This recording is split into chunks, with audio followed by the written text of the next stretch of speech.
መልካም ሁላችሁም እንግዲህ ባለፈው ሳምንት አልነበራችሁም። አልፎ አልፎ ጥቂት ሰዎች አልነበሩም። ሳምንት ካቆምንበት ነው የምንቀጥለው። እየተማርን ያለነው ስርዓተ ቅዳሴ ነው። የቅዳሴን ጸሎት፣ የስርዓተ ቅዳሴን ይዘት፣ ምንነት፣ ዓላማ እያየን ያለነው። አሁን የስርዓተ ቅዳሴ ባለፈው እንደተነጋገርነው ወደ 5 የሚሆኑ ክፍሎች ናቸው ያሉት። የመጀመሪያውን ክፍሉን ጨርሰን ሁለተኛው ክፍል ላይ ነው ያለነው። የመጀመሪያው ክፍል የምንለው የዝግጅት ጊዜ ነው።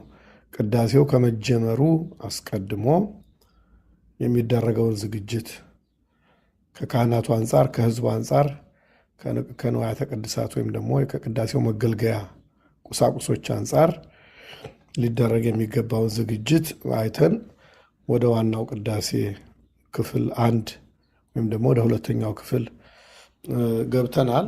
ዛሬ ከዛው ነው የምንቀጥለው። እንግዲህ የቅዳሴ ጸሎት ትልቅ ጸሎት ነው።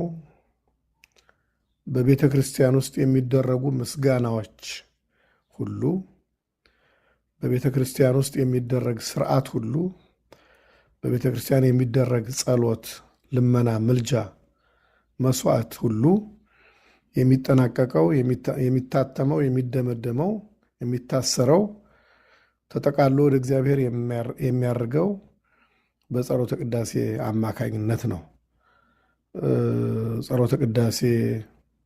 በጸሎተ ቅዳሴ የማይታሰር ምስጋና ጎደሎ ነው። ስለዚህ ሁልጊዜ በቤተ ክርስቲያን ውስጥ የምናደርገው አገልግሎት ሁሉ ማጠቃለያው ቅዳሴ ነው። ቅዳሴ ከማይቀደስባቸው ቀኖች በስተቀር በዓመት ውስጥ ቅዳሴ የማይቀደስባቸው ቀኖች የምንላቸው እንደምታውቁት የሕማማት ጊዜያት ወይም ቀናት ናቸው። እነሱ 5 ቀኖች ናቸው። ሰኞ፣ ማክሰኞ፣ ረቡዕ፣ አርብና ቅዳሜ ማለት ነው በሕማማት ውስጥ ያሉት ቀናት። ሌሎቹ ቀናት እንግዲህ ያው ካህናት ቁጥራቸው የማይበቃ ሆኖ በተለያየ ምክንያት የሚቀር ካልሆነ በስተቀር ቅዳሴው ዓመቱን ሙሉ ሊቀደስ ይችላል። ስለዚህ ማንኛውም ጸሎት፣ ምስጋና፣ ምልጃ፣ መስዋዕት ሁሉ ታስሮ ተጠቃሎ የሚያደርገው በእግዚአብሔር ዘንድ የሚቀርበው በቅዳሴ በኩል ነው ማለት ነው። ስለዚህ ጸሎቱ፣ የቅዳሴ ጸሎት፣ የቅዳሴ ስርዓት የቤተ ክርስቲያኒቱ ዘውድ ነው፣ የቤተ ክርስቲያኒቱ አክሊል ነው ማለት ነው። ለምንድን ነው እንዲህ የሆነው? ያው ባለፈው እየተማርን መጥተናል። ቅዱስ ሥጋው ክቡር ደግሞ የሚቀርብበት ምስጋና፣ ጸሎት፣ የመስዋዕት ጊዜ ስለሆነ ነው። ስለዚህ እሱን እየተማርን ነው ያለነው። እንግዲህ ወደ ዋናው ከመግባታችን በፊት ምናልባት ከሳምንቱ የቀጠለ ያላነሳናቸው ነገሮች፣ አንዱ ያላነሳነው ነገር ምንድን ነው? በቤተ መቅደሱ ውስጥ የሚደረጉት እያንዳንዳቸው ነገሮች ወይም እያንዳንዱ ነገር በቤተ መቅደሱ ውስጥ እንግዲህ ቤተ መቅደስ የምንለው ውስጠኛው ክፍል ነው። መስዋዕቱ ቅዱስ ሥጋው ክቡር ደግሞ የሚከብርበትን ቅዳሴ የሚከናወንበትን ውስጠኛው ክፍል ነው። ሕዝቡ አንዳንዴ ባለማወቅ ሁሉንም ቤተ መቅደስ ነው የሚለው። ቤተ መቅደስ የሚባለው 3ኛው ክፍል ነው። የውስጠኛው ቅዳሴው የሚከናወንበት ወይም ደግሞ ቅዱስ ሥጋው ክቡር ደግሞ የሚቀርብበት የሚከብርበት ቦታ ነው፣ የሚለወጥበት ቦታ ነው። ውጨኛው ማህሌት ነው የሚባለው፣ ቅኔ ማህሌት ነው የሚባለው። 3 ክፍል ሲኖረው የውጩ ቅኔ ማህሌት ይባላል። 2ኛው ክፍል ቅድስት ይባላል። 3ኛው ደግሞ ቤተ መቅደስ ነው። ስለዚህ በቤተ መቅደሱ ውስጥ የሚደረገው እያንዳንዱ ነገር ጌታችን መድኃኒታችን ኢየሱስ ክርስቶስ በዚህ ዓለም በሥጋ ተገልጦ በነበረበት ጊዜ ያከናወናቸው ነገሮች የሚያመለክት ከእነሱ ጋር የሚያያዝ ተምሳሌት ያለው ነው። በቤተልሔም፣ በገሊላ፣ በዮርዳኖስ ከሁሉ በላይ ደግሞ በዕለተ ዓርብ በቀራንዮ በጎልጎታ በአካባቢው ያደረጋቸውን ነገሮች የሚወክሉ ነገሮች ናቸው የሚደረጉት እና የካህናቱ አቋቋምም ቤተ መቅደስ ውስጥ የሚቆሙት ካህናት ዝም ብሎ አይቆሙም። ቦታ ቦታ አላቸው ማለት ነው። ለምሳሌ ዋናው ቄስ፣ ዋናው ካህን፣ ቅዳሴውን የሚመራው ዋናው ካህን ስሙ ገባሬ ሰናይ ይባላል። ሰናይ ማለት መልካም ነው። ገባሬ ማለት አድራጊ ማለት ነው። መልካም ነገር የሚያደርግ ቄስ ይባላል። መልካም ነገር የሚያደርግ ማለት መስዋዕቱን ለውጦ የሚያቀርብ ማለት ነው። ከዚህ በላይ መልካም ነገር የለም። ህብስት የነበረውን ወደ ክርስቶስ ሥጋ፣ ወይን የነበረውን ወደ ክርስቶስ ደም ለውጦ የሚያቀርበው ቅዳሴውን የሚመራው ዋናው ቄስ፣ ዋናው ካህን ሰራኢ ቄስ ይባላል። ሰራኢ ማለት የሚሰራ፣ የሚለውጥ፣ የሚቀድስ፣ የሚያከብር፣ የሚባርክ ማለት ነው። ሰራኢ ቄስ ይባላል። ወይ ደግሞ ገባሬ ሰናይ መልካም አድራጊ ይባላል። ስሙ እሱ ነው። በዚህ ነው የሚጠራው ቤተ መቅደስ ውስጥ ገባሬ ሰናይ ቄስ፣ ሰራኢ ቄስ ይባላል። እሱ በቤተ መቅደስ ውስጥ የሚቆመው ጀርባውን ለሕዝቡ ሰጥቶ ፊቱን ወደ ምስራቅ መልሶ ነው። እንግዲህ እዚህ ሀገር ቤተ ክርስቲያኑ የሚሰራ ያው እንደ የእነሱን ስቶርም ምንም እየገዛን ስለሆነ የምንሰራው ዳይሬክሽኖቹ አይጠበቁም። ግን ቤተ ክርስቲያን ሲሰራ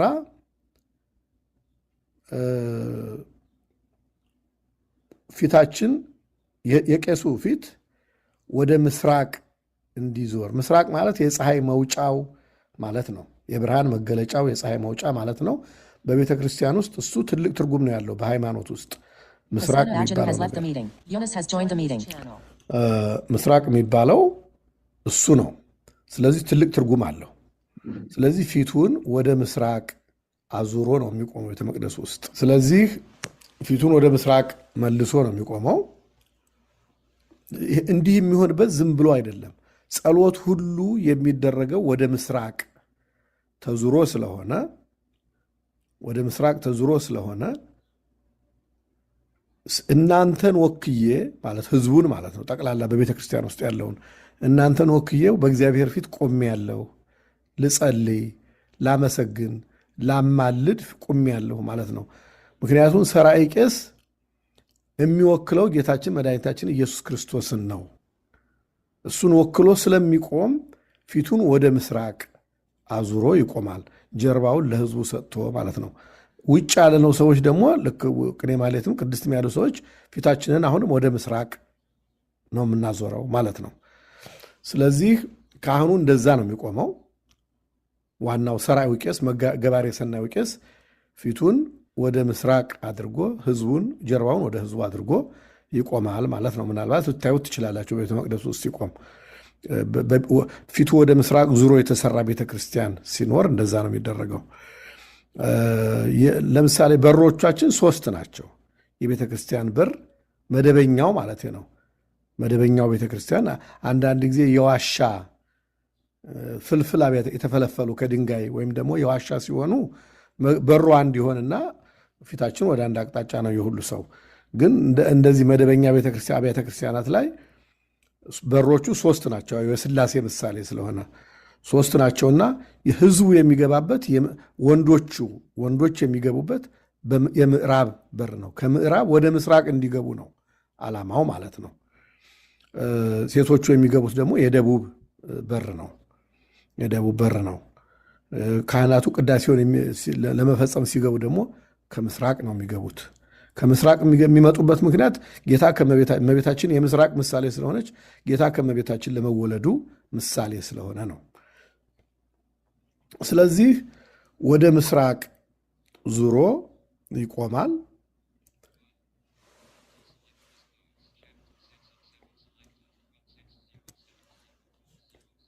ዲያቆኑ ደግሞ ዋናው ዲያቆን ልክ እንደሱ ሰራኢ ዲያቆን ይባላል። ገባሬ ሰናይ ዲያቆን ይባላል ልክ እንደ ቄሱ። እሱ ደግሞ ዋናው አገልጋይ፣ ዋናው የመጀመሪያው ዲያቆን፣ መሪው ዲያቆን ማለት ነው። እሱ ደግሞ ፊቱን ወደ ምዕራብ መልሶ ይዞራል። ከቄሱ በተቃራኒ ማለት ነው። ከቄሱ በተቃራኒ ፊቱን ወደ ህዝቡ ዲያቆኑ ፊቱን ወደ ህዝቡ አድርጎ ጀርባውን ወደ ምስራቅ አድርጎ ይቆማል ማለት ነው።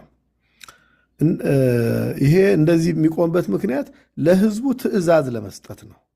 ፊቱን ወደ ህዝቡ አድርጎ ህዝቡ በኋላ እንማራቸዋለን። ትእዛዞቹ ምንድናቸው የሚሉትን እንማራቸዋለን። ትእዛዝ ለህዝቡ ለመስጠት ነው።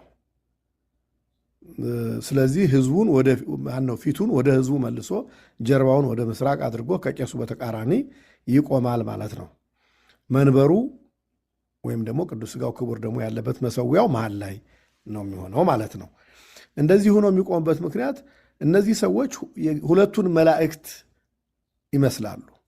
እነዚህ ሁለቱ መላእክት ጌታችን መድኃኒታችን ኢየሱስ ክርስቶስ በተነሳ ጊዜ በመቃብሩ ውስጥ በዮሐንስ ወንጌል በምዕራፍ 20 ላይ እንደምናገኛቸው አንዱ በመቃብሩ ውስጥ ሆኖ አንዱ በራስጌ የጌታ ራስ በነበረበት፣ አንዱ ደግሞ እግሩ በነበረበት በግርጌ ቁሞ ነበረ ለማርያም መግደላዊት የታዩዋት። እነሱን የሚወክሉ ናቸው። አሁን ቄሱና ዲያቆኑ ያሉበት አቋቋማቸው ያንን የሁለቱን መላእክት ዳይሬክሽን ነው የሚያመለክቱት ማለት ነው።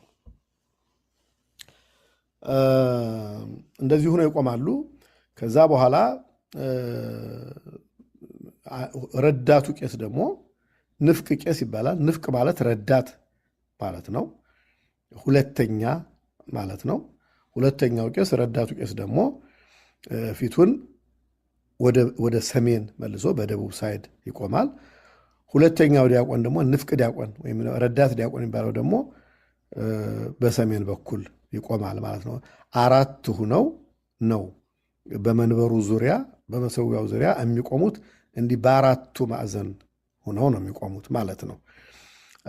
ብዙ ትርጉም አለው። ወደ ዝርዝሩ አንገባም። ለእናንተ የሚጠቅመውን ብቻ ነው እዚህ የምናስቀምጠው። ምክንያቱም በቅዳሴ ውስጥ ብዙ ምስጢራት ስላሉ እነዛን ሁሉ ለምእመናን ማስተማር ስለማንችል ነው። ከዛ ውጭ እንግዲህ አምስተኛው ዲያቆን ስራው የእሱ ስራ ከዋናው ቄስ ጎን ቁሞ መጽሐፍ መያዝ ነው። የሚነበቡትን የቅዳሴውን መጽሐፍ፣ ሌሎች መጽሐፍትን ይይዛል። በጥንት ጊዜ ሁሉም ሰው መጽሐፍ ማንበብ ስለማይችል ውጭም እየወጣ የጳውሎስን መልእክት፣ የጴጥሮስን መልእክት፣ ሌሎችንም ውጭ ሆኖ የሚነበቡ ነገሮችን ዛሬ ዲያቆናቱ የሚያነቧቸውን ነገሮች የሚያነበው እሱ ነበረ። ምክንያቱም የዛን በሐዋርያት ዘመን አሕዛብ ገና ወደ ሃይማኖት እየገቡ ስለሆነ የቅዳሴውን ትምህርትም ጸሎቱንም ምኑንም አያውቁም። ስለዚህ አንድ የተማረ ሰው ከነሱ ውስጥ ከተገኘ እሱ አንባቢ፣ ስሙም አንባቢ ይባላል። አምስተኛው ዲያቆን ስሙ አንባቢ ነው። ትርጉሙ አናጉንስጢስ ይባላል በግሪኩ። ይሄ አንባቢ ማለት ነው። መጽሐፍቱን የሚያነበው እሱ አምስተኛው ዲያቆን ነው። እየወጣ ያነባል። አሁን ግን ሁሉም ማንበብ ስለሚችል እሱ ውስጥ ከቄሱ ጎን ሆኖ መጽሐፍ ይይዛል፣ መብራት ይይዛል። ከዛ ብዙ አይወጣም። አቋቋማቸው በቤተ ክርስቲያን ውስጥ እንደዚህ ነው። በአራቱ ማዕዘን የሚቆሙበት ምክንያት ተጠቃሎ ሲተረጎም የአራቱ ወንጌላውያን ምሳሌ ነው። ወንጌል በአራቱ ማዕዘን የምድር አቅጣጫዎች አራት ናቸው፣ ምስራቅ፣ ምዕራብ፣ ሰሜን፣ ደቡብ። በአራቱም አቅጣጫዎች ወንጌል ለመሰበኩ ምሳሌ ነው። ወንጌላውያንም አራት ናቸው። ወንጌሉን የጻፉልን ማቴዎስ፣ ማርቆስ፣ ሉቃስ፣ ዮሐንስ ናቸው። ማቴዎስ፣ ማርቆስ፣ ሉቃስ፣ ዮሐንስ ናቸው። እነዚህ አራቱ ወንጌላውያን ናቸውና ተጠቃሎ ሲታይ ደግሞ አራቱን ወንጌላውያን ወክለው ወይም ደግሞ ወንጌል በአራቱ ማዕዘን ለመሰበኳ ለመነገሯ ምሳሌ ነው። በሰማይም ደግሞ የጌታችን የመድኃኒታችን የእግዚአብሔርን የሥላሴን ዙፋን የእግዚአብሔርን ዙፋን የሚሸከሙት አራት መላእክት ናቸው። አራቱ አርባዕቱ እንስሳ የሚባሉት አንዱ የሰው መልክ ያለው፣ አንዱ የላም የበሬ መልክ ያለው፣ አንዱ የንስር የአሞራ መልክ ያለው፣ አንዱ ደግሞ የአንበሳ መልክ ያለው። እነዚህ ናቸው የሥላሴ ዙፋን የሚሸከሙ። እነሱ መላእክት ናቸው። ሥጋ የለበሱ አይደሉም፣ ግን ሲታዩ መልካቸው ተመስሎ የሚታዩ በዚህ መንገድ ነው እንጂ እነሱም ሕያዋን ናቸው፣ መላእክት ናቸው እና የእነሱም ምሳሌ ነው። የእነሱም ምሳሌ ነው። ብዙ ጊዜ እንደተማማር ነው ቁጥሮች የራሳቸው ሪፕሬዘንቴሽን ምስጢራዊ ውክልና ስላላቸው 4 ቁጥር ሁልጊዜ የአራቱን ወንጌላውያን የአራቱን ኪሩቤል ምሳሌ ተደርጎ የሚሰበክ የጽናት ቁጥር ነው።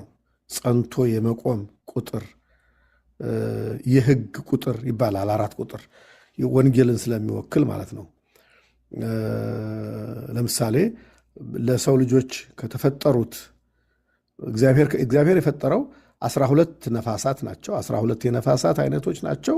ከነዚህ ውስጥ የምድርን ማዕዘን የሚያጸኑት 4ቱ ናቸው። 4ቱ ናቸው የሕይወት ነፋሳት የሚባሉትም የምንጠጣው ውሃ ንጹህ እንዲሆን፣ የምንተነፍሰው አየር ንጹህ እንዲሆን፣ ልምላሜ እንዲኖር የሚያደርጉት 4ቱ ነፋሳት ናቸው።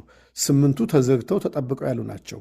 እነሱ ለመዓት፣ ለመቅሰፍት፣ ለቁጣ የሚታዘዙ ናቸው።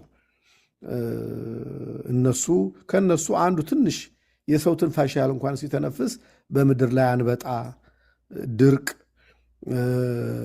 ረሃብ እንዲህ አይነት ነገር የሚከሰተው በነዛ ነፋሳት እግዚአብሔር እነዛ ነፋሳት ሲያዝ ነው። እና ብዙ ጊዜ እነሱ ለእኛ አገልግሎት አይውሉም።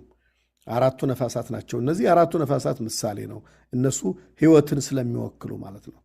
እነዚህ 4 ነገር የሕይወት ቁጥር ነው፣ የሕግ ቁጥር ነው፣ የጽናት ቁጥር ነው። የጽናት ምሳሌ ነው። ጽናትን የሚወክል ነው። ሕይወትን የሚወክል ነው። ሕግን የሚወክል ነው። ብዙ ትርጉሞች አሉት እና እነዚህ 4ቱ ዲያቆናት እንግዲህ በ4ቱ አገልጋዮች 2ቱ ቄሶችና 2ቱ ዲያቆናት በቤተ መቅደሱ ውስጥ ይህንን ቦታ ይህንን ዳይሬክሽን ይዘው ይቆማሉ ማለት ነው። ባለፈው ያላየነው ይህንን ነው። ከዚህ በኋላ እንግዲህ ማየት እንደጀመርነው አሃዱ አብ ቅዱስ፣ አሃዱ ወልድ ቅዱስ፣ አሃዱ ውእቱ መንፈስ ቅዱስ ተብሎ ባለፈው ትርጉሙን ተምረናል። በሱ የቅዳሴው ይጀምራል። ከሱ በፊት ሌላ ምን አለ? ቡራኬ ይጀምራል። ቡራኬ ታውቃላችሁ? ቡራኬ ምንድን ነው?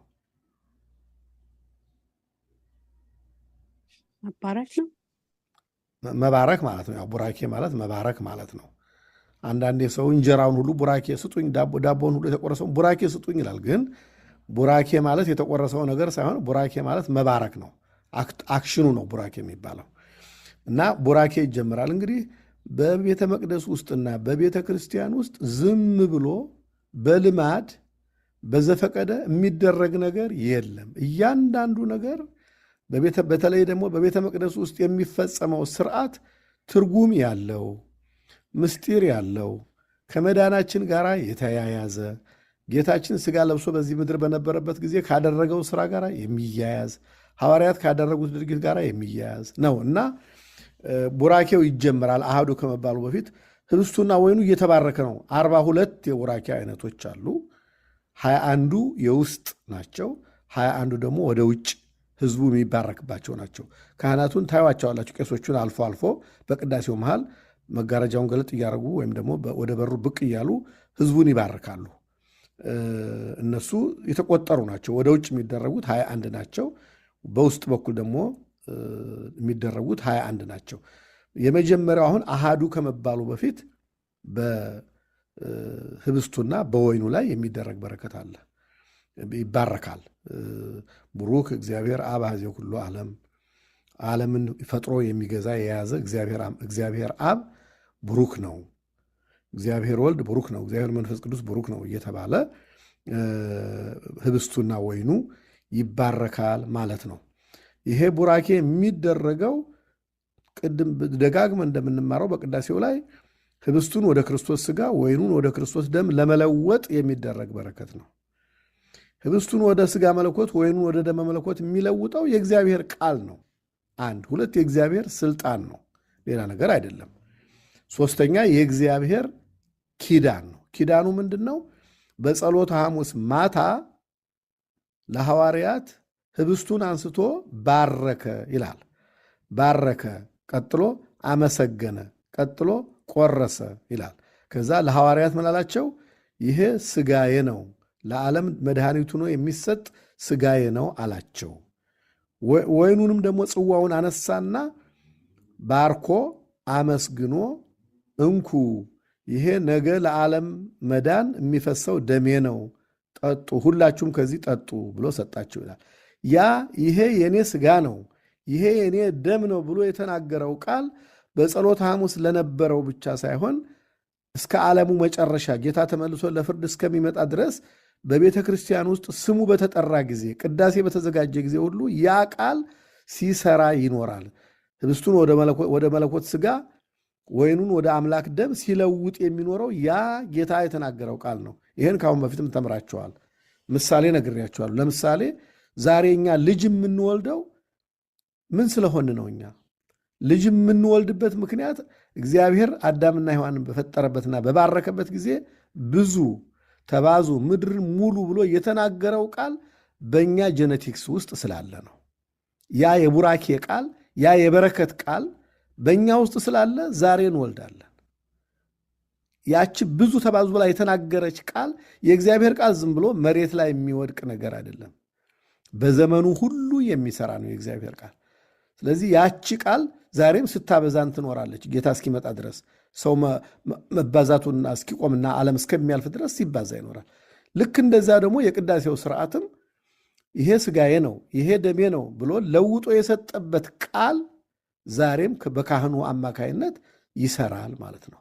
ስለዚህ አንደኛ በካህኑ በኩል የእግዚአብሔር ስልጣን፣ ሁለተኛ የእግዚአብሔር ቃል፣ ሶስተኛ ያቺ በጸሎተ ሐሙስ የተነገረችው ኪዳን የበረከት ቃል ዛሬም በቤተ መቅደሳችን ውስጥ ትሰራለች ማለት ነው። ለዚህ ነው የማንጠራጠረው። ስለዚህ ቡራኬው ይጀምራል ማለት ነው። ቡራኬው ይጀምራል። የመጀመሪያው አንድ ተብሎ የሚቆጠረው ቡራኬ አሃዱ ከመባሉ በፊት ቡሩክ እግዚአብሔር አብ ሀዜ ሁሉ ዓለም፣ ዓለሙን ፈጥሮ የሚገዛ እግዚአብሔር ቡሩክ ነው። እግዚአብሔር አብ ቡሩክ ነው። ከእመቤታችን ከቅድስት ድንግል ማርያም የተወለደው እግዚአብሔር ወልድ ቡሩክ ነው። የዓለምን የሚያነጻው የሚያጸናው እግዚአብሔር መንፈስ ቅዱስ ጰራቅሊጦስ ቡሩክ ነው ብሎ ህብስቱና ወይኑን በባረከ ጊዜ እኛ አሜን እያልን እንቀበላለን ማለት ነው። አሜን ማለት ትርጉሙን ባለፈው ነግሬያቸዋለሁ። ይደረግልን ማለታችን ነው በዚህ ሰዓት። ሌላ ጊዜ ሃይማኖት ሲሆን እውነት ነው ማለት ነው አሜን ማለት ብለናል። እና ቡራኬው ይጀምራል። ከዛ በኋላ አሃዱ ይባላል። እኛ ደግሞ በአማን አብ ቅዱስ፣ በእውነት እግዚአብሔር አብ እውነት ነው፣ አባት ነው፣ አስራጺ ነው፣ በባህሪ በመለኮት ከመንፈስ ቅዱስና ከወልድ ጋር አንድ ነው እያል በአማን አብ ቅዱስ፣ በአማን ወልድ ቅዱስ፣ በአማን ውእቱ መንፈስ ቅዱስ እያል መልስ እንሰጣለን። እሱ ምን ይባላል ብለናል። ባለፈው ሳምንት ምን ነበር ያልነው? ካህናቱ ዲያቆናቱ ሲያዙን እኛ እንደ ህዝብ አብረን የምንለው ነገር ምን ይባላል ብለናል። ምን ይባላል ነበር ያልነው? ተሰጥኦ ይባላል። ተሰጥኦ ማለት በግዕዝ ቋንቋ መመለስ ማለት ነው። እንዲህ አድርጉ ሲሉን አሜን እንላለን። ወይም ደግሞ እግዚአብሔር አብ በባህሪው ከመንፈስ ቅዱስና ከወልድ ጋር አንድ ነው። እግዚአብሔር ወልድ በባህሪው በመለኮቱ ከመንፈስ ቅዱስና ከአብ ጋር አንድ ነው። እግዚአብሔር መንፈስ ቅዱስ በመለኮቱ በባህሪው በህልውናው ከአብና ከወልድ ጋር አንድ ነው።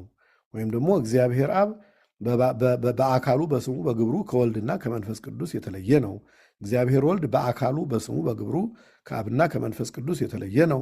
እግዚአብሔር መንፈስ ቅዱስ በስሙ በግብሩ በአካሉ ከአብና ከወልድ የተለየ ነው ብሎ ካህኑ አሐዱ አብ ቅዱስ፣ አሐዱ ወልድ ቅዱስ፣ አሐዱ ውእቱ መንፈስ ቅዱስ ሲል እኛ ደግሞ በአማን አብ ቅዱስ፣ በአማን ወልድ ቅዱስ፣ በአማን ውእቱ መንፈስ ቅዱስ። አማን ማለት እውነት ማለት ነው። በእውነት እግዚአብሔር አብ አንተ እንዳልከው ነው ብለን በዜማ እንመልሳለን ማለት ነው። እንግዲህ ዜማ በኋላ ነው የመጣው፣ ከቅዱስ ያሬድ በኋላ ነው ዜማ የመጣው እንጂ በመጀመሪያው ጊዜ ይሄ በንባብ የሚባል ነገር ነው ማለት ነው። በንባብ የሚባል ነገር ነው። ይሄ ዜማው የኢትዮጵያ የተለየ ጸጋዋ ነው። ሰማያዊ ሀብት ነው። ሰማያዊ ጸጋ ነው። ሌሎቹም አሁን ዜማ ጀምረዋል። ግን ዜማቸው ያው እንደየራሳቸው እንደየባህላቸው ዜማ የሚመስል ነገር አላቸው። ነገር ግን እነሱ የቀዱት የወሰዱት በዕብራይስጥ ከነበረው በኦሪት ዘመን ከነበረው ዜማ የሚመስል ነገር እንደ ውርድ ንባብ ያለ ትንሽ ጎተት ያለ ወደ ዜማ የሚጠጋ ነገር አላቸው። የኢትዮጵያ ግን የተለየ ጸጋዋ የተለየ ሀብቷ ኪሩቤል የሚያመሰግኑበት ሱራፌል በሰማይ የሚያመሰግኑበትን ቅዱስ ያሬድ ተምሮ ነው ያመጣውና እሱን በዜማ እንጠቀማለን ማለት ነው። ከዛ በኋላ እንግዲህ ያ ሁሉ ካለቀ በኋላ ወደሚቀጥለው ዛሬ ወደምንማረው ክፍል እንገባለን ማለት ነው። የዛሬ የምንማረው ክፍል ተንስኡ ለጸሎት ከሚለው ነው የሚጀምረው። እንግዲህ ተንስኡ ለጸሎት ማለት በቃ ቀላል ነው። ባይተረጎምላችሁም የምትረዱት ቃል ነው። ለጸሎት ተነሱ ማለት ነው። ለጸሎት ተነሱ ይላል። እኛ ደግሞ ምን እንላለን? እግዚኦ ተሳሃለነ፣ አቤቱ ይቅር በለን እንላለን። ከዛ ካህኑ ቀጥሎ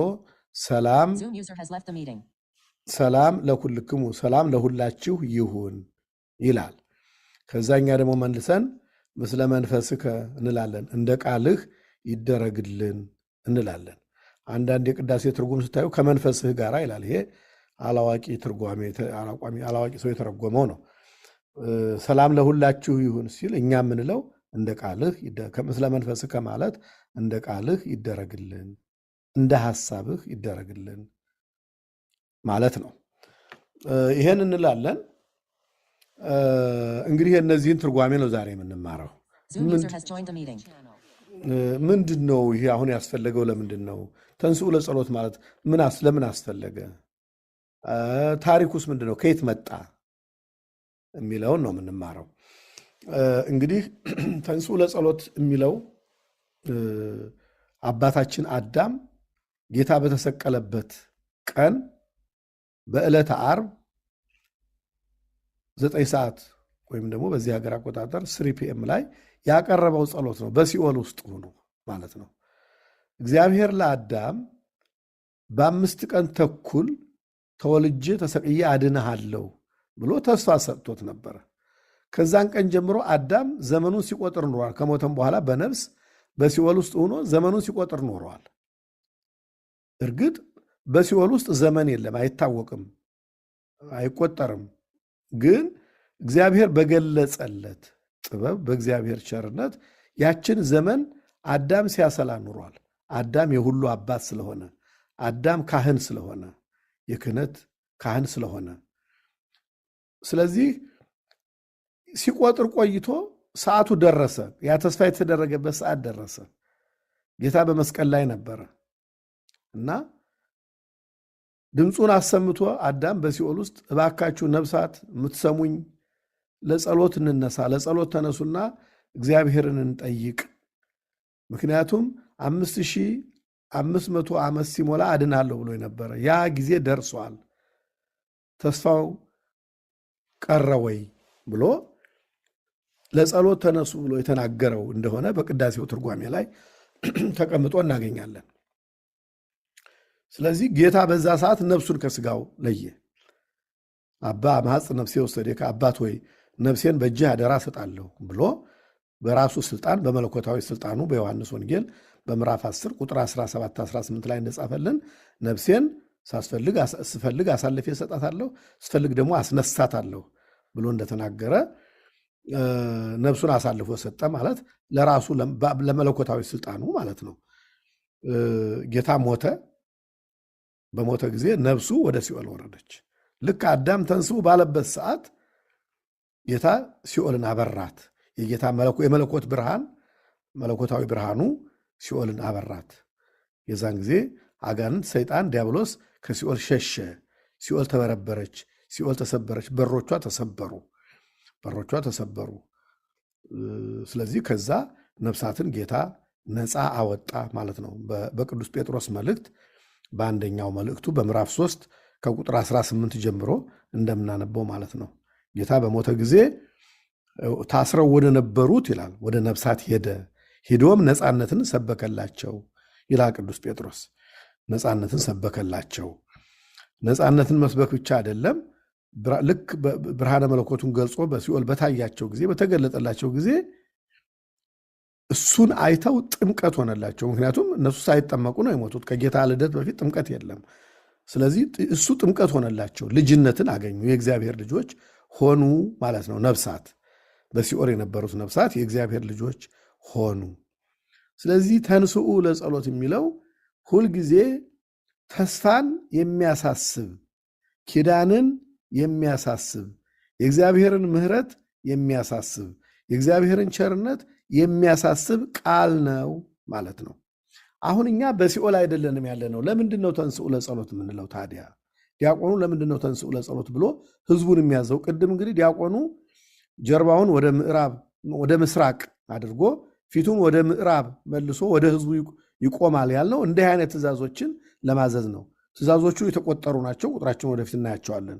የመጀመሪያው ትእዛዝ እንግዲህ ይሄ ነው። ተንሥኡ ለጸሎት፣ ለጸሎት ተነሱ ይላል። ምን ማለት ነው ተነሱ ማለት? ተኝተን ነበር የዛን ጊዜ ወይስ ተቀምጠን ነበር ማለት ነው? መቼም እንደምታውቁት በቅዳሴ ጊዜ ከታመመ ሰው በስተቀር ከሚያመው ሰው በስተቀር ወይም ደግሞ በእርጅና በዕድሜ መድከም ምክንያት በህመም ምክንያት መቆም ካልቻለ ሰው በስተቀር የሚቀመጥ ሰው የለም። ባለፈው ስንማር እንደተነጋገርነው በዝግጅቱ ጊዜ አንዱ ስራ መቆም ነው፣ ቆሞ ማስቀደስ ነው። በቅዳሴ ጊዜ መቆም ነው፣ ቅድም ካልኳቸው ሰዎች በስተቀር ማለት ነው። በህመም መቆም የማይችሉ በእርጅና በዕድሜ ምክንያት መቆም የማይችሉ ካልሆነ በስተቀር ሁሉ ሰው ቁሞ ነው የሚያስቀድሰው። እና ተነሱ ማለት ምን ማለት ነው? አሁን ዋናው ነገር ለጸሎት ተነሱ ማለት ምን ማለት ነው? አንደኛ አዳም የትኛውን ተስፋ ነበር ያሳሰበው? በ5 ቀን ተኩል ወይም ደግሞ በ5500 ዘመን መጨረሻ ላይ ተወልጄ አድናለሁ የሚለውን ተስፋ ነበር ያሳሰበው። እኛ ደግሞ አሁን ቅድም ምን የሚል ኪዳን ነግሮናል? ለቅዳሴ የሚመጥን ለቅዳሴ የሚሆን ምን ኪዳን ሰጥቶናል ብለናል? ይሄ ህብስት ስጋዬ ነው እንኩ፣ ይሄ ደም ይሄ ወይን ደሜ ነው እንኩ ብሎ ለውጦ ለሐዋርያት ሲሰጥ ያ ኪዳን ያ ቃል ዛሬም ሲሰራ ይኖራል እስከ ዕለተ ምጽአት ጌታ እስከሚመጣበት ብለናል ቅድም። አሁን ያንን ኪዳን ያንን ተስፋ ነው ዲያቆኑ የሚያሳስበው ለእግዚአብሔር። ተነሱ እንጸልይ። እግዚአብሔር በገባው ቃል መሰረት፣ እግዚአብሔር በኪዳኑ መሰረት በቅዳሴያችን ላይ ተገኝቶ በካህኑ አማካይነት በመለኮታዊ ኃይሉ በአምላካዊ ስልጣኑ ይህንን ህብስት ወደ ስጋው እንዲለውጥልን ወይኑን ወደ ደም እንዲለውጥልን ለጸሎት ተነሱ፣ ለምስጋናው ተነሱ ማለት ነው። አንደኛው ትርጉም ነው። ገብቷቸዋል? ይሄ መሰረታዊ ነገር ነው። ገብቷቸዋል? ይሄ ሐሳብ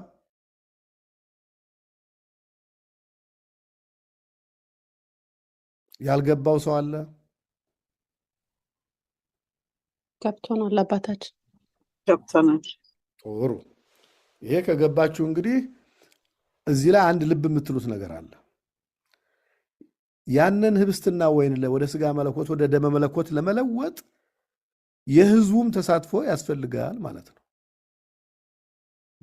በቤተ ክርስቲያን ውስጥ ያለው ሰው ሁሉ ወደ እግዚአብሔር እንዲጸልይ፣ እግዚአብሔርን እንዲያመሰግን፣ እንዲቆም ያስፈልጋል ማለት ነው። የሁላችንም ተሳትፎ ያስፈልጋል ማለት ነው። ይሄ የሚሆነው የካህኑ ስልጣን ስለማይበቃ ነው። የእግዚአብሔር ቃል ስለማይበቃ ነው። አሁን አዳም ተንሥኡ ለጸሎት ስላለ ነው ጌታ ወደ ሲኦል የወረደው ማለት ነው? አይደለም። አዳም እንደዛ ባይልም ጌታ የተሰቀለው የሞተው ወደ ሲኦል ሊወርድና ነፍሳትን ነፃ ሊያወጣ ነው። አሁንም እኛ እዚሁ ተሳለን ባንልም ተሰጦ ባንቀበልም ዝም ብንልም ጌታ ህብስቱን ወደ ስጋው ወይኑን ወደ ደሙ ለመለወጥ ይችላል፣ ያደርገዋል። ግን እኛ የዛ በረከት ተሳታፊዎች እንድንሆን ነው። እኛ ከእግዚአብሔር ጋር መሆናችንን ለማረጋገጥ ነው። ልባችን ሌላ ቦታ ያልተበተነ መሆኑን ለማረጋገጥ ነው። ስለዚህ አንዱ እንዳልኳችሁ ቃል ኪዳኑን ተስፋውን የምናሳስበት ነው። ሁለተኛ ተንሥኡ ለጸሎት የሚልበት ምክንያት ባለፈው አይዶን ነው፣ በዚህኛው ይሁን ወይ በሌላ ጊዜ አስተምሬያቸዋለሁኝ። ሁልጊዜ ሰው ኃጢአት የሚሰራው መቼ ነው? እስቲ ንገሩኝ። ወይም ደግሞ ለኃጢአት የሚዘጋጀው መቼ ነው? ሰው ሲጠግብ፣ ጸሎት ሲያቆም፣ ሲጠግብ። ሌላስ?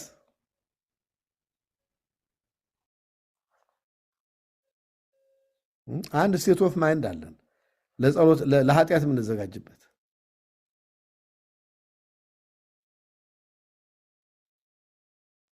ከእግዚአብሔር ሲርቅ። ሌላስ?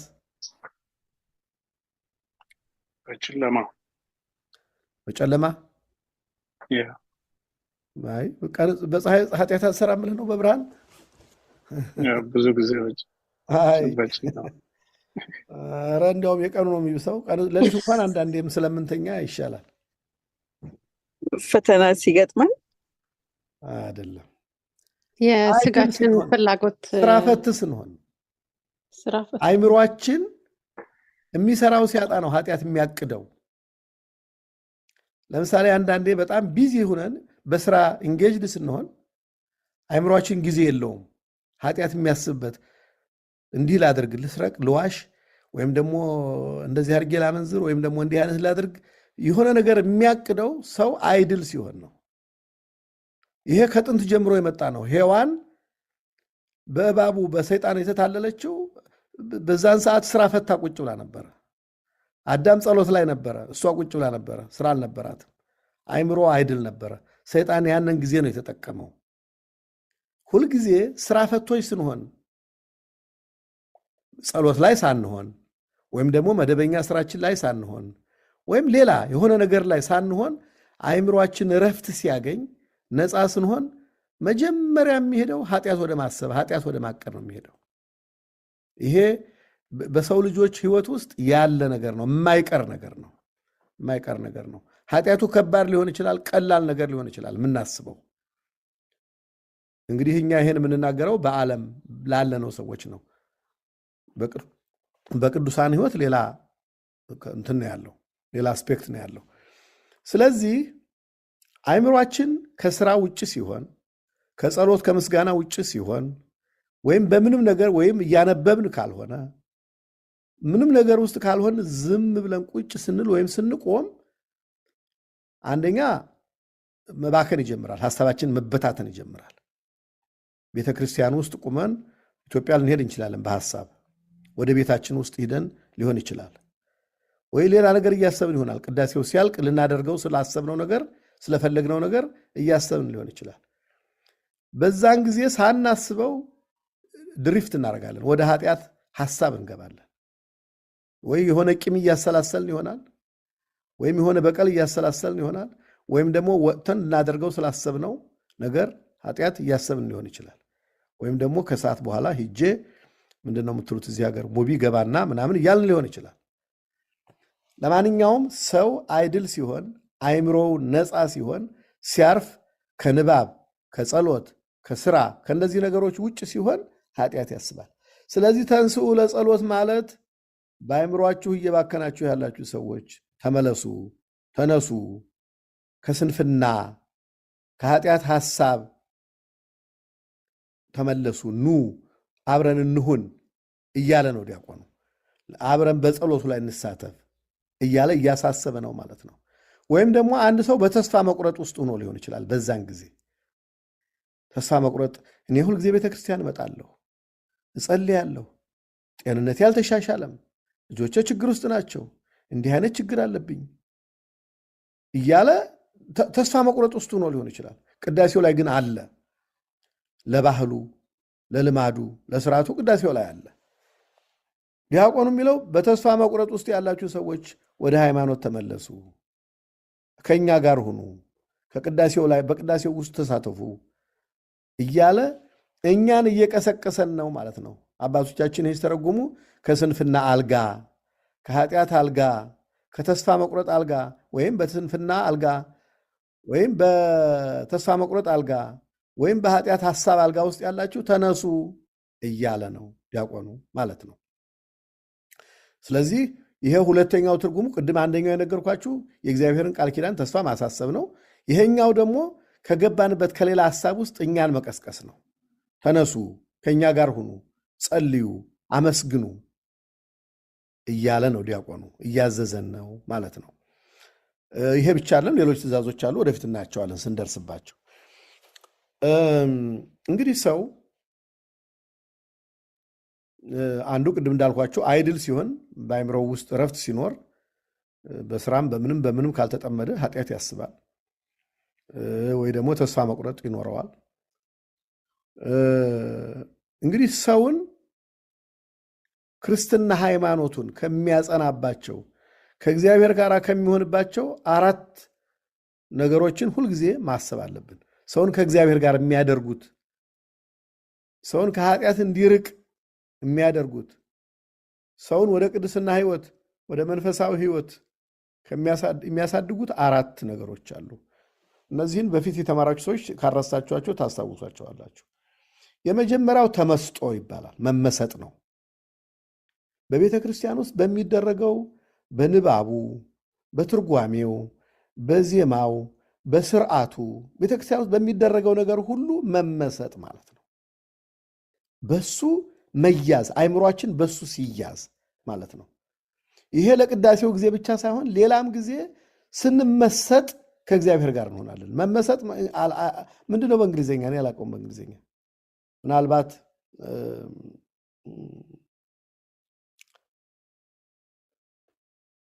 ድንገት ኮንተምፕሌት ማድረግ እንደዛ ነገር ነው። ኮንተምፕሌሽን በላይ ነው መመሰጥ ማለት። ሜዲቴት እሱ ሜዲቴሽን እኮ ፕሮሰስ ነው። ሜዲቴት አድርገን የምንደርስበት ነገር ነው መመሰጥ የሚባለው። ለማንኛውም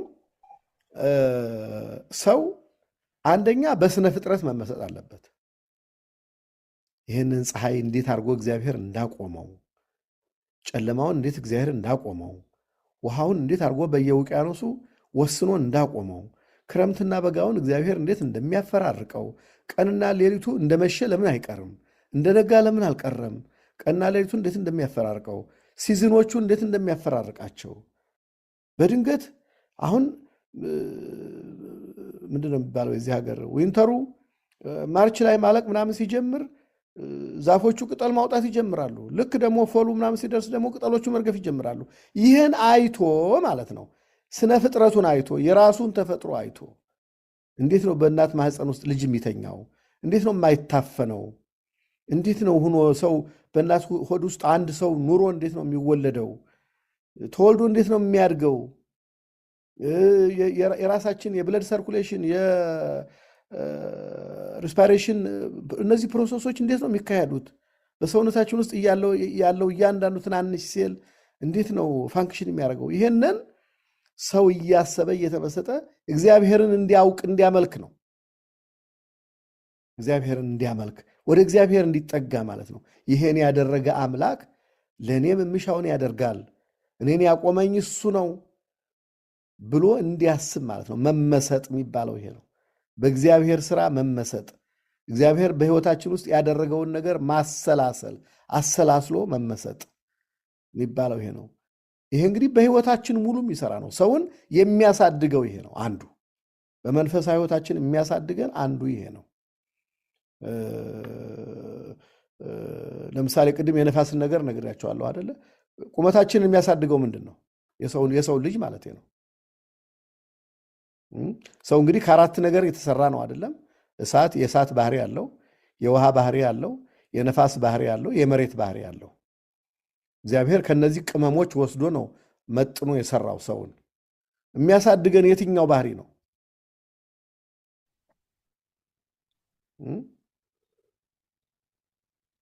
ስንዴውን፣ ገብሱን፣ ባቄላውን መሬት ላይ የተዘራው ነገር የሚያሳድገው ምንድን ነው?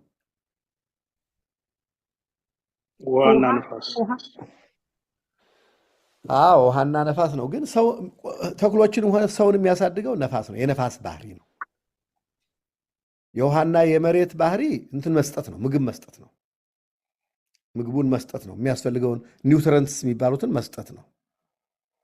ነፋስ ስራው ማሳደግ ነው። ስለዚህ መመሰጥ የሚባለው ይሄን እያሰቡ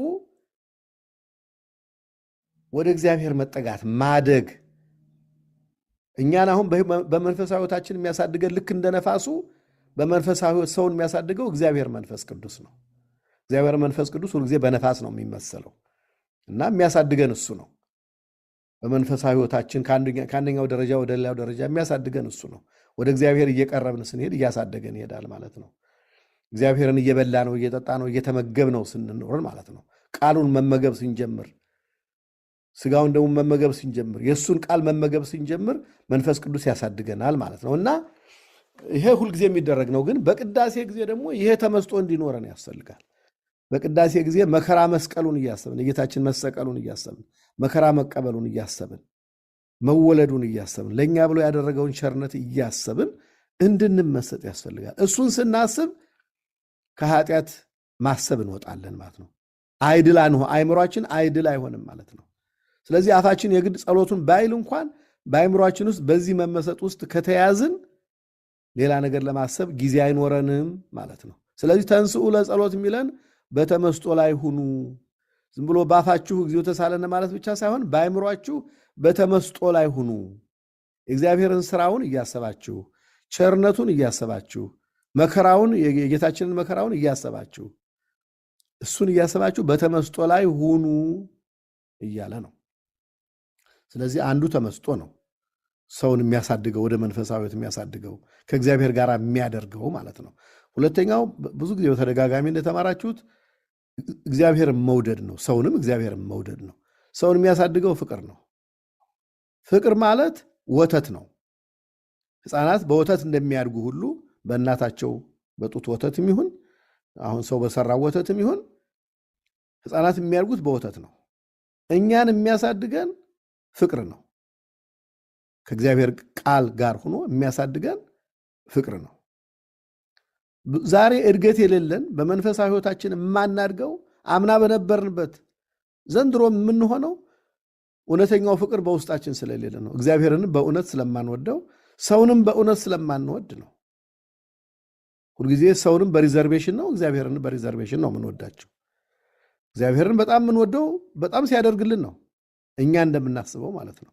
በቃ የጠየቅነው ነገር ሁሉ እሁድ የፈጸምነው እሁድ የጠየቅነው ሰኞ ሲፈጸም አምላኬ እሱ የተመሰገነ ምናምን እንላለን።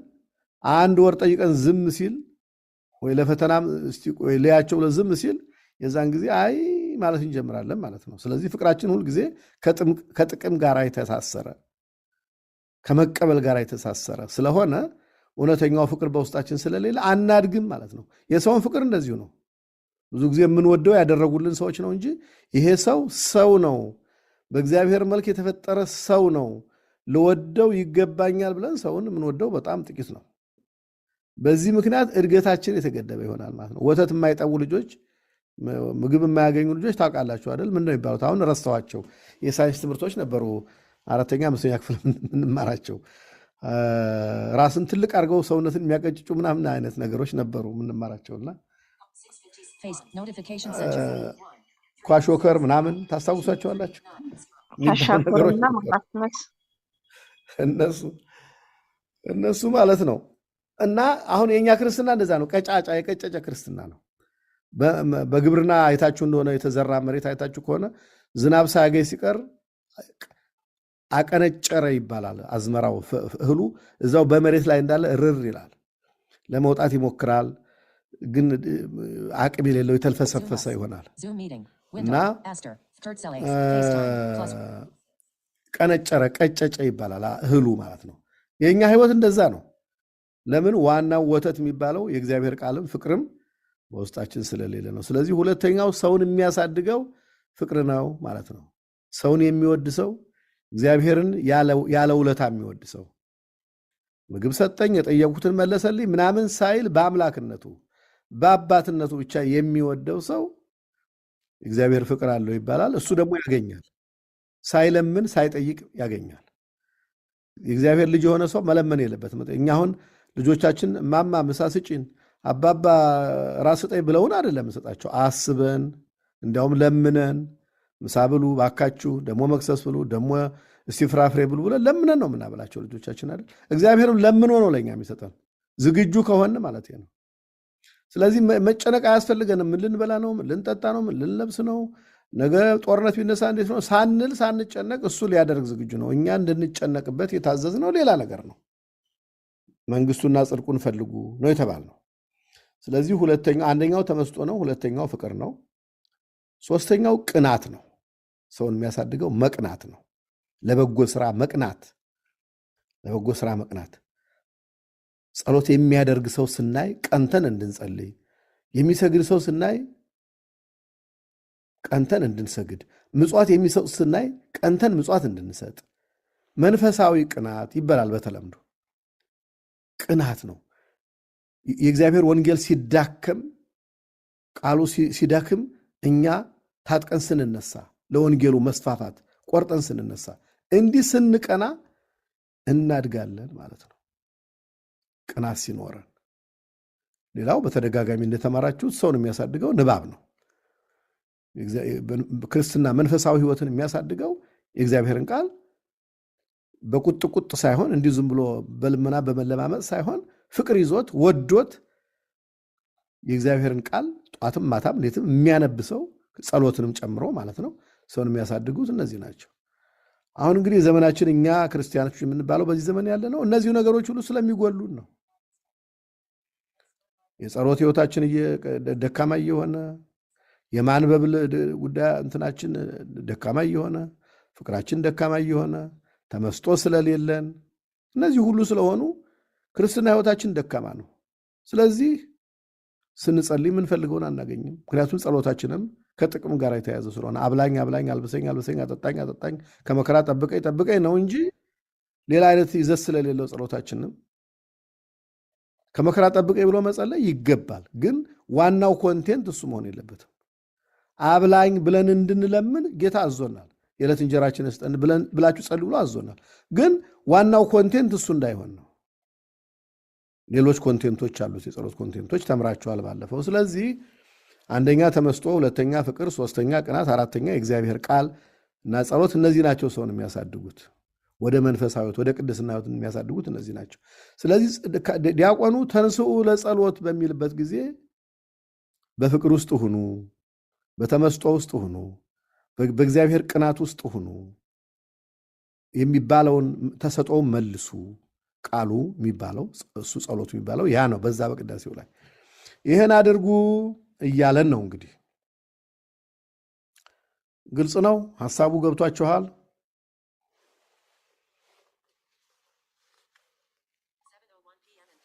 እሺ ከገባችሁ ከዛ ቀጥሎ እንግዲህ እኛ የምንመልሰው ምን ብለን ነው? እግዚኦ ተሳሃለን እንላለን። እሱ ለጸሎት ተነሱ፣ ከስንፍናችሁ አልጋ፣ ከተስፋ መቁረጣችሁ አልጋ፣ ከኃጢአታችሁ አልጋ ተነሱ፣ የእግዚአብሔር ኪዳኑን ተስፋውን አሳስቡ፣ በቅዳሴው ስርዓት ላይ ተሳተፉ፣ በተመስጦ በፍቅር ሁኑ፣ ቃሉን አሰላስሉ፣ ቅናት ይኑራችሁ ብሎ ሲያዘን እኛ አቤቱ ይቅር በለን እንላለን። እግዚኦ ተሳሃለን ማለት አቤቱ ይቅር በለን ማለት ነው።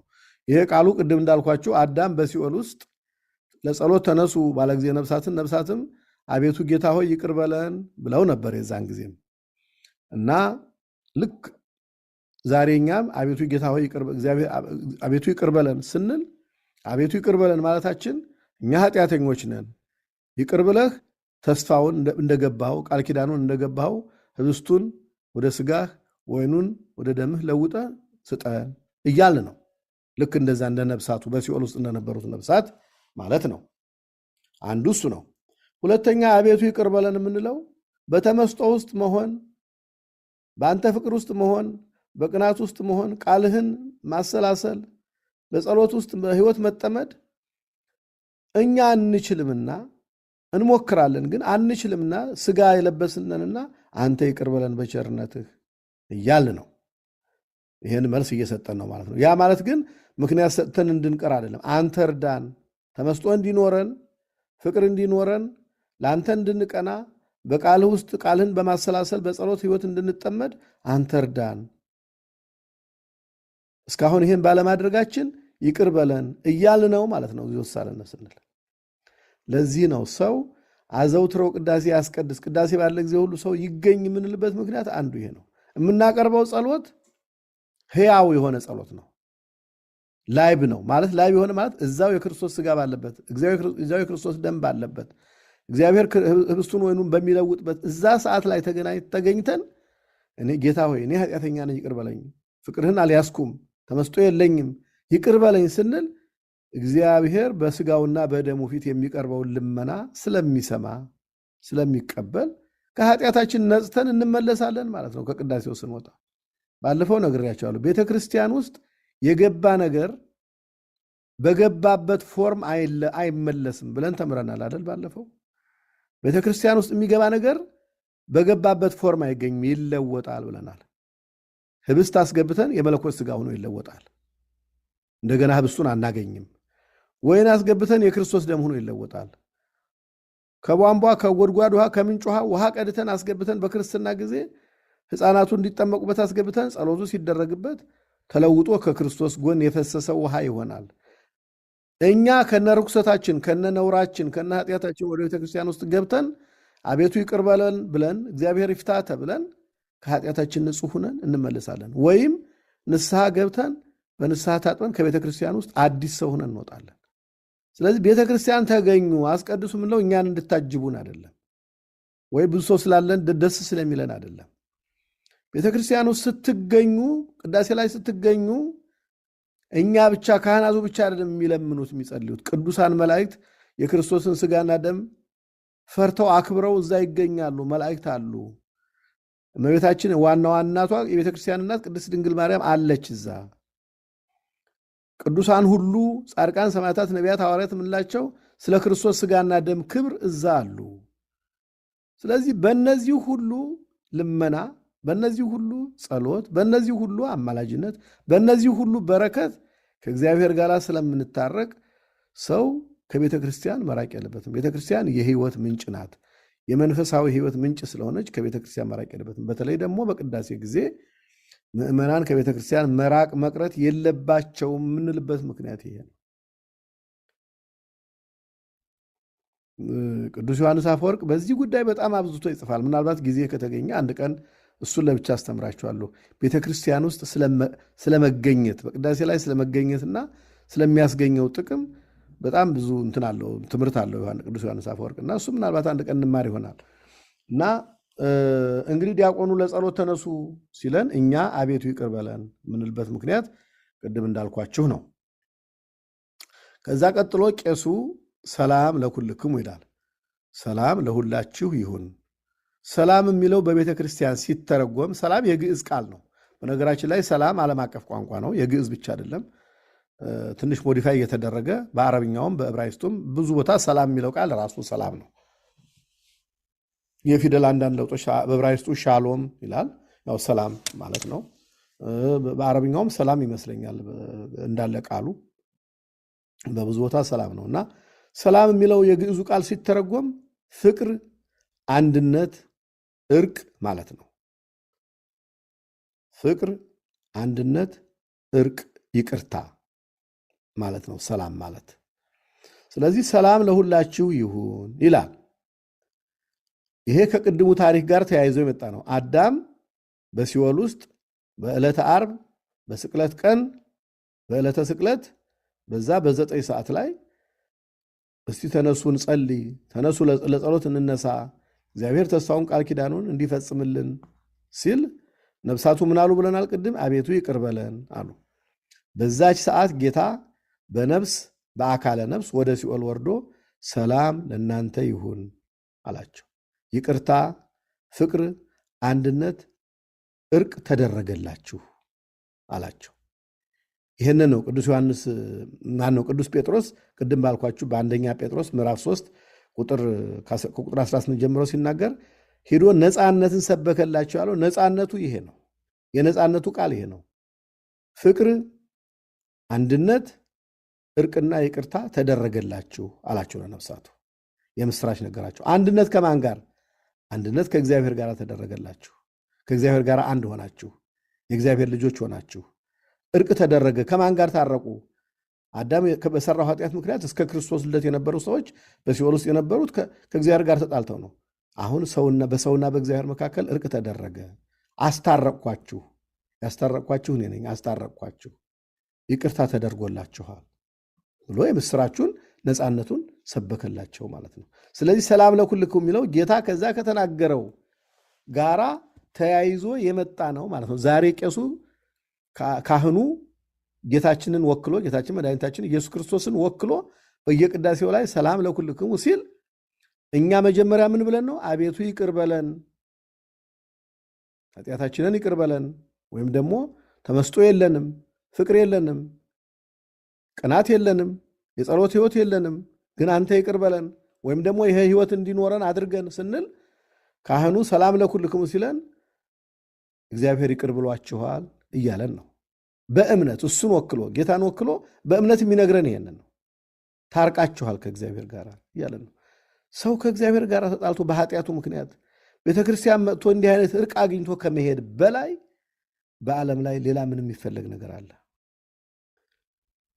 ለምን በየጊዜው ሰላም ለኩልክሙ ነው የሚባለው? ቅዳሴው እስከሚያልቅ ቁጥሩን በኋላ ነግራቸዋለሁ። ብዙ ጊዜ ነው ሰላም ለኩልክሙ የሚባለው። በየደቂቃው በየ5 ደቂቃው በየ10 ደቂቃው በሐሳባችን ስለምንበድል እኮ ነው። ሰው አያርፍም፣ ህሊናው አያርፍም። ባካና ነው። አንድ ነገር ሲያይ ወዲያው ኃጢአት ነገር ያስባል። ስለዚህ በየሰዓቱ በየደቂቃው ሰላም ለኩልክሙ ይለናል። እርቅ ተደረገላችሁ፣ ይቅርታ ተደረገላችሁ እያለ ማለት ነው። ጌታ ይሄንን በሲኦል ለነበሩ ነፍሳት ብቻ ሳይሆን በዮሐንስ ወንጌል በምዕራፍ 20 ቁጥር 19ና 21 ላይ ስታነቡ ቁጥር 21 ላይ ስታነቡ ሐዋርያት ጌታ በተነሳበት ቀን በዕለተ እሑድ የዛኑ የትንሣኤ ቀን አይሁድን ፈርተው እንግዲህ መምህራችንን ገደሉ፣ እኛንም ደግሞ እንዳይጨርሱን ብለው ቤት ዘግተው ቆልፈው ተሰብስበው በነበሩበት ቤት ውስጥ ጌታ በሩ ሳይከፈት ገብቶ ሰላም ለሁላችሁ ይሁን አላቸው ይላል ዮሐንስ በወንጌሉ ላይ እንደተጻፈልን። ሰላም ለእናንተ ይሁን፣ ሰላም ለሁላችሁ ይሁን፣ አስታረቅኳችሁ አላቸው። ፍቅር አንድነት ተደረገላችሁ፣ አስታረቅኳችሁ። የዓለም ኃጢአት የአዳም ኃጢአት ተወገደ፣ ወይም በአዳም ኃጢአት ምክንያት የመጣው ፍዳው፣ መርገሙ፣ ቅጣቱ ተወገደ ብሎ ለሐዋርያት ይህን እንደነገራቸው ተጽፎ እናነባለን በወንጌሉ ላይ። 2 ቦታ ነው ያለው፣ እዛው ቁጥር 26 ላይ ያለ፣ እዛው በምዕራፍ 20 ላይ ማለት ነው። ስለዚህ ሰላም ለኩልክሙ የሚለው ከዛም በኋላ በሌላም ጊዜ በሳምንቱም ሲገኝ ጌታ በትንሣኤው በሳምንቱ ይሄኑ ሰላም ለኩልክሙ ነው የነገራቸው። ሌላም ጊዜ በሦስተኛውም ሲያገኛቸው ሰላም ለኩልክሙ ነው ያላቸው። ስለዚህ ይሄ ምንድን ነው ማለት ነው? በድግግሞሽ የሚጸለይ ጸሎት ነው፣ ወይም ደግሞ ካህናት የሚያረጋግጡበት መንገድ ነው ማለት ነው። ሰላም ለኩልክሙ የሚለው ማለት ነው። ከዛ ቀጥለን ምን እንላለን? ምስለ መንፈስከ እንደ ቃልህ ይደረግልን እንላለን። ካህኑ እርቅ ተደረገላችሁ፣ ይቅርታ ተደረገላችሁ፣ ፍቅር አንድነት ተሰጣችሁ ሲለን እንደ ቃልህ ይደረግልን አሜን ማለታችን ነው። እንደ ቃልህ ይደረግልን፣ እንደ ሐሳብህ ይደረግልን እንላለን ማለት ነው። ስለዚህ ቅዳሴ ላይ በምናስቀድስበት ጊዜ ተሰጥኦ መመለስ ያለብን ወይም መልሰን የታዘዝነውን ማድረግ ያለብን ለምንድን ነው? እንዲህ አይነት መልእክቶችን በውስጡ ስለያዘ ነው ማለት ነው። እንግዲህ በቅዳሴ ጊዜ የሚደረጉት ነገሮች አንደኛ ጸሎት ነው፣ ሁለተኛ ምስጋና ነው፣ ሶስተኛ ምልጃ ነው፣ አራተኛ በረከት ነው፣ አምስተኛ የኃጢአት ይቅርታ ነው። እነዚህ ዋናዎቹ 5ቱ ማለት ነው። ጸሎት እናደርጋለን፣ እንጸልያለን። ቅድም ለምሳሌ አቤቱ ይቅር በለን የሚለው ጸሎት ነው።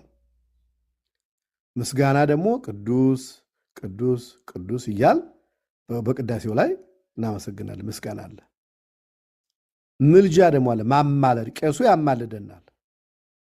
አቤቱ የሕዝብህን ኃጢአት ይቅር በል፣ በደላቸውን ይቅር በል፣ ይህንን ቅዱስ ሥጋውን ክቡር ደሙን እንዲቀበሉ ለመቀበል እንደ ሰው ስለማይቻል አንተ እንደ ቸርነትህ ለመቀበል የበቁ አድርጋቸው፣ ብቁ አድርጋቸው፣ ሬዲ አድርጋቸው፣ የተገባቸው አድርጋቸው ብሎ ስለኛ ሆኖ ይማልዳል ማለት ነው። የማማለድ ስራ አለበት።